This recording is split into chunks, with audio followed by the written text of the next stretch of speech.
why don't we get the sassy one on the air? Hank. Sassy Eliot. Hank. Sassy Eliot. Girl, there he is. Eliot Shorr-Parks. What's up, Eliot? What up? How you doing today? I mean, one of that Spice Girl song's always a banger, so I feel like those people were lucky to hear it that many times in a row. My favorite Spice Girl song was "Stop." I don't know if you remember that one, but that was wasn't quite as popular, but a banger. It was a good one. Now, I think it's fitting. We're talking to you that you're in your lad era. We're talking about an English band there, and there are some reports that you have thrown the white flag on the new haircut, and you've gone back to the old haircut. So I did do my hair the normal way today. I feel like when, the entire tri-state area is telling you for 2 days it looks bad, they don't deserve to see my hair like that anymore. So I did it the normal way today. I'm going to do it the lad way some days, this way some days, and I'll dictate what days I do that. Wow. You know what it just dawned on me? What's that? See, yesterday he told us a high-ranking official Yes, at the Eagles. He didn't want to go back to camp. He didn't want us to go back there and looking that way today. Who was it, Eliot? Who was it, E? So it just doesn't matter who it is, but it wasn't about the high-ranking official. It was just, it felt like, look, as a journalist, you never want to be the story, and it felt like you never want to be the story. Doesn't sound like you at all, pal.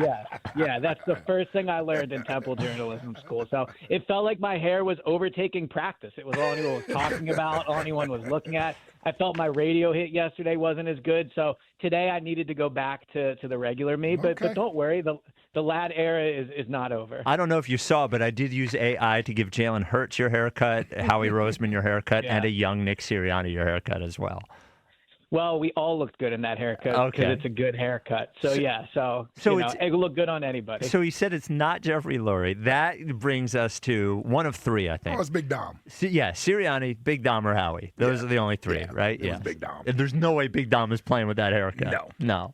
And he definitely pointed it out with no problem. No problems at all. He saw it and pointed that out. Yes. Okay. I know Big Dom. No comment. So, Eliot, today was the last practice until training camp, right? Today is it, right? Correct. Yeah. So they had the last practice. They had a family event afterwards where all the team's family members were there. So they had like a going away party, and they're all gone now for 7 weeks, I think. Training camp won't start until the end of July. So sadly, our last chance to look at the Eagles until then. So, we started the show talking about Jalen Carter not playing or not doing team drills. And he didn't do it again today. What are your thoughts on that?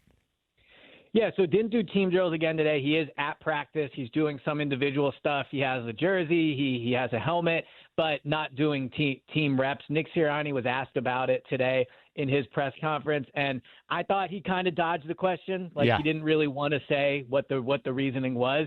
And to me, that means the reasoning is contract related, right? I think it would be pretty simple to say, hey, he's still recovering from, dealing with the injuries from last year. We're going to take it slow. So I think the fact he's not doing it is because, when you are negotiating a contract that could pay you 80, 90, even 100 million guaranteed, you're not going to risk team drills where someone could step on your ankle, someone could roll up on you, and it could impact that. So this is really the first time this offseason where there's been, not I want to say an issue, but the first sign of, hey, this deal is not done and it's starting to matter.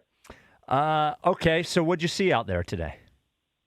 Well, it was not the best day for the offense. They did not get to end camp on a high note. So Jalen Hurts was 6 of 14, no touchdowns, 1 interception. I gave him a D in yesterday's practice. I feel like I could have definitely – well, I was going to say D- maybe. I think a difference – There we go. Jack's very excited to hear that grade. But yeah. I do think that a difference with today's practice, to kind of run you through it. So he did have what I think is easily his best throw of the offseason. It was 11 on 11. It was a throw to Dontavian Wicks down the right sideline, probably about 15 yards. But what was so nice about the throw is he put it right over the fingertips of Cooper DeJean. It kind of had an arc to it, went over Cooper, and then dropped into Dontavian Wicks' hands along the sideline. So that was a really nice throw.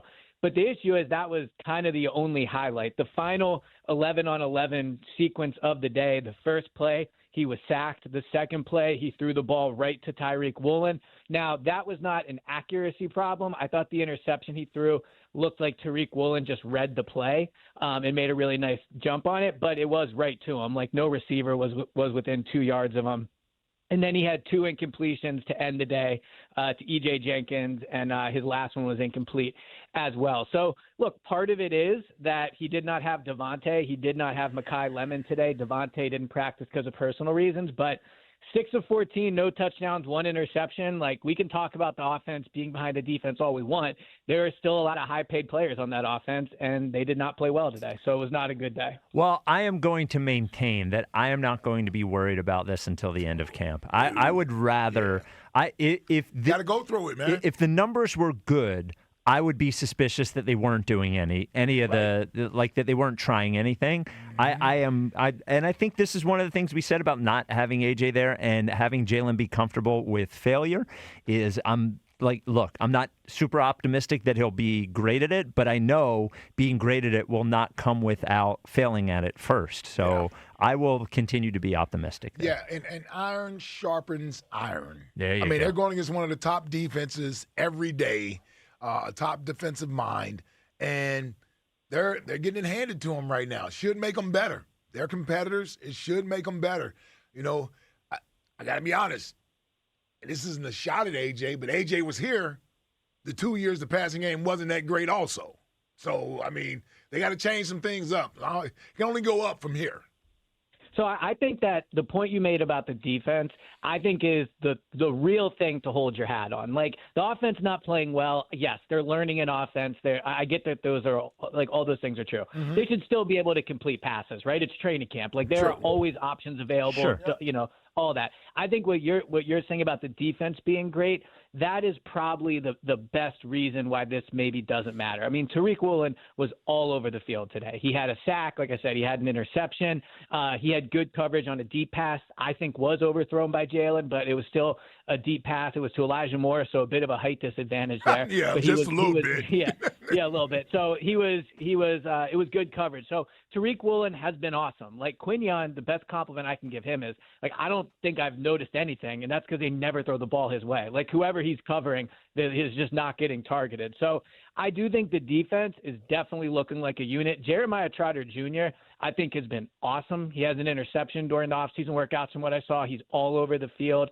I think early in his career, I mean, he's only in his 3rd year, but like his rookie year, they could really target him in coverage. Mm-hmm. You don't see that as much anymore. I would feel confident if he just flat out started. So the defense has been awesome, no question about it. But I actually was holding on to that take until training camp. Oh, the junior starting. About Jeremiah starting. Yeah, I was holding on to that until training camp. Yeah, that's the interesting part about it because Jahad Campbell's not practiced so far this offseason as he recovers from his shoulder injury. And I think Jahad is a very good football player. I saw last year he made plays. I thought he looked awesome in training camp. Mm-hmm. But if you have Zach Baun and you have Jeremiah Trotter Jr. and you're not going to play Jahad Campbell at edge, you start to wonder, like, where's the need here? Like, when you draft a first-round pick, you want somebody that's going to be on the field making plays. And Jahad can do that, but if Trotter can play at a high level and you have Zach Baun, like, what's Jahad's role going to be? Like, he probably will play regardless, but seeing Trotter play so well, it seems like someone Fangio would really like. He has some Jacoby elements to his game. Yeah. I think it's something interesting to monitor throughout the year. Well, and Jahad's natural position is Zach Baun's position. Yes. Well, and that just makes me think that maybe their hope is that if Zach Baun's not on the team next year, that's a way they can have a cheaper person at that position is by having Jahad Campbell there rather than Zach Baun there. Yep. Yeah, that's tough too, though, because, I mean, if Zach Baun has another awesome year, you're going to move off of him. So, look, the truth is that Campbell and Baun are going to play, and unfortunately Trotter will probably be the odd man out. But Trotter is doing, in my opinion, everything he can to make it a difficult decision. I think he's been awesome so far. My only thing is, remember, the first part of the year last year, our run game suffered. Until Nakobe Dean got in there, who's a natural middle linebacker. That's what I mean. While Jahad and Zach really play the same position, and I don't know if they are accustomed to being in that in between the tackles, taking on blocks, shedding blocks versus running around blocks to go make plays. That's what Nakobe Dean did. He did the dirty work for the linebackers. He did all the physical stuff. Yeah, no, so I agree. I think, like, Trotter, to me, seems exactly like Nakobe, and we know Vic Fangio loved Nakobe. So I think there's a natural fit there. But the other thing I would say about the offense, and like I said, no Devontae today, no Mekhi Lemon. Clearly that matters. Those are probably going to be the top two receivers. But having watched this team throughout camp, for as much emphasis as they're putting on having a deep receiving core, like, they really don't have any, like, a guy that you look to other than Devontae when you go, you know what you're going to get from him. Like, Dontavian Wicks, I think, has struggled to catch the football so far in practice. Hollywood Brown has mostly been running with the backups. Like, Elijah Moore had a few nice practices, but I don't think anyone's expecting Elijah Moore to be a big part of this. So you know, it stands out a little bit to me how thin they still are, just because if Devontae is not there, like, it really falls off a cliff quickly. And I think when you had AJ and had Devontae, there was always that feeling that at least if one of them is playing, safety blanket, yeah. Yep. Yeah, but now they only got one of those guys, and I think that's shown over these practices. Okay, we will. I have one more question on that, and then I want to talk to you about what Jalen said, which we're going to play later. Jack's going to tell everybody about Xfinity, and then we will ask you about that. What if you had the most reliable fiber-powered Wi-Fi and the price didn't change for 5 years? Thanks to the Xfinity Summer Savings Event, you don't have to worry about that part of your future. Now through June 15th, get gig Wi-Fi for just $50 a month for 5 years with equipment and unlimited data included. No strings or commitments, and get online in minutes with same-day Wi-Fi. You're guaranteed 5 years of Wi-Fi that finds and fixes problems before you even notice them. It's like a super intelligent Wi-Fi that keeps you protected from online threats. Plus, you can even try Xfinity Mobile free for a year. Lock in your price and unlock the possibilities during the Xfinity Summer Savings Event. Get it now at Xfinity.com. Xfinity, imagine that. Restrictions apply. Requires paperless billing and autopay with stored bank account. Taxes and fees extra. After 12 months, regular rates apply to mobile select. Xfinity Internet required. Speeds vary. Use fiber or coaxial cable. 2 for 2.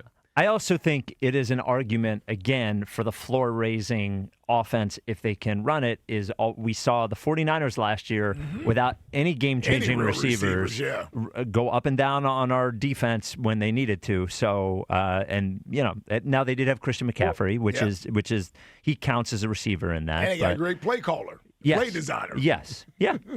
So. Well, one thing I will say, and I think this is not something you often see in these type of drills because there's no pads on, right? So, of course, take it with a grain of salt. But these last 2 days, both today and yesterday, there's been a running play where within within like a second of the ball being handed off, you can tell Chris Cooper and the offensive line are like, we hit this one. Like yesterday, as soon as they gave it to Saquon, he went out, went towards the sideline, got up the field. Chris Cooper put his finger up like, all right, we got a big one here. And today that happened as well. So, again, they don't have the pads on, and I think it's harder to analyze the running game when they don't have the pads on. Yeah.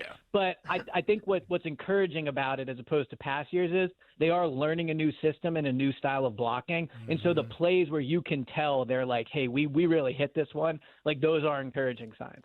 Yeah, I think even last year early we saw, even without the pads being on, the defensive line was disrupting the running game in practice last year a lot. I remember that. I remember that last year. Yeah, no, I agree. And I think they were more disruptive in the passing game yesterday. They really got after Jalen. Again, today, this is the defensive line, but they must have sent a blitz because Tariq Woolen sacked Jalen in the backfield. So, they've definitely, going up against this defense is not easy. Like, there's just no getting around that. Now, last year they went up against this defense in training camp, and the offense still, wasn't great during the year. So, you can only put so much into that. That's true. But I do think it's something to consider. Now, it is amazing. We're talking about the receivers Jalen doesn't have what's the name backup? Andy Dalton. Tanner McKee. No, the other Tanner McKee didn't play with anybody in that last game of the year last year, and everybody gave up on Tanner McKee after that, including the Eagles. It seems like. So at 5:30, Eliot, we're going to play some of the things that Jalen said. Apparently, it was a pretty interesting press conference. We have a few minutes here. Is there one thing that Jalen said that you thought was most interesting that we can look forward to hearing at 5:30?